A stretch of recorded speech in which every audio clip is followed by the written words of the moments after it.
میں اجتماع میں گیا کراچی اجتماع میں، 2-4 بزرگ حضرات سے ملاقات، زیارت کی نیت سے گیا تھا. ہم تو چونکہ بزرگوں کو مانتے ہیں تو ہم سمجھتے ہیں کہ ان کی زیارت کرنے سے فائدہ ہوتا ہے.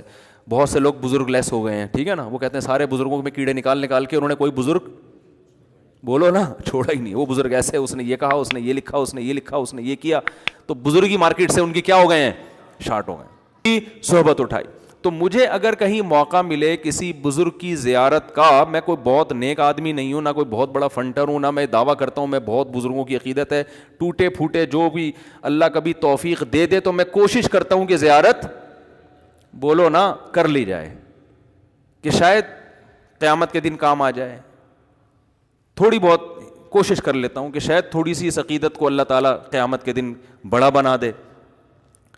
تو میں گیا وہاں، کچھ تبلیغ کے اکابر تھے، ملاقات کا موقع مل گیا.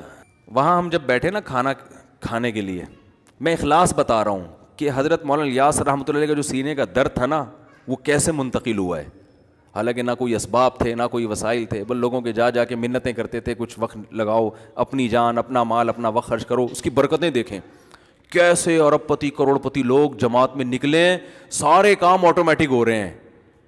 ڈاکٹر بھی بیٹھے ہوئے ہیں، کوئی فیس نہیں، ٹھیک ہے نا، ہوٹل کھلے ہوئے ہیں، کوئی پروفٹ نہیں ہے، سب فی سبیل اللہ، ہر آدمی فی سبیل اللہ.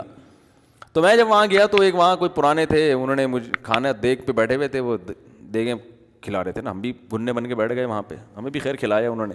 فری پھوڑ کا کون چھوڑتا ہے بھائی.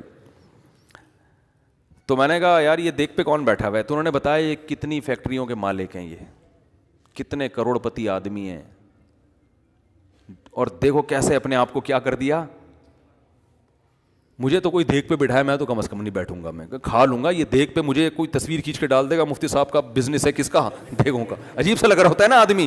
میں بکری کے ساتھ تصویر کھنچوانے کے لیے تیار ہوں، بریانی یا قورمے کی دیگ کے ساتھ مجھے تصویر کھنچواتے ہوئے بڑی شرم آتی ہے، کیونکہ ایسا لگے گا ان کا کیا ہے، یہ دیگوں کا کام کر رہے ہیں. ہمیں تو بڑی شرم آتی ہے، ہم تو نہیں بیٹھ سکتے، لیکن ان کا جگر ہے کہ نہیں ہے.